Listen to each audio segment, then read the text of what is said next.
qui dépasse 50 mètres.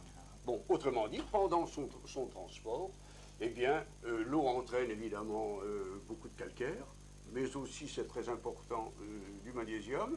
Et cette eau, même en plein hiver, lorsqu'elle s'écoule au niveau du lit de la Seine, eh bien, elle sort toujours à des températures très supérieures à 0 degré.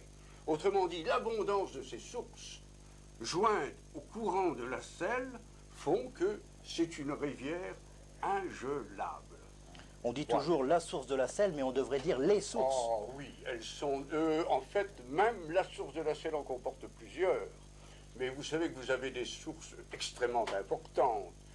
En particulier, la source d'un petit ruisseau qui se jette dans la Selle à Saint-Denis et qu'on appelle la Moutarde.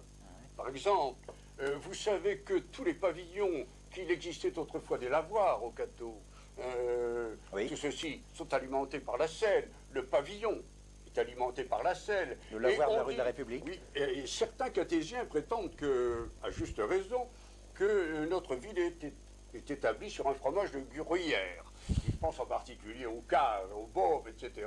Mais sachez que sous ces boves, il y a une vascularisation extraordinaire de ruisseaux, de petits rues, voyez-vous, de rivières qui aboutissent à la Seine. Et qui est d'ailleurs ce système vasculaire très important a causé bien du souci aux édiles municipaux dans le passé. Pour la construction. Ah oui. Et même encore récemment, puisque pour la résidence de Oui. Trévise, il y a fallu Exactement. Il a fallu battre des pieux. battre des pieux. Très important. Eh bien, je vais encore vous poser, tenez une question. Bon, tout à l'heure, vous parliez donc de ces débits.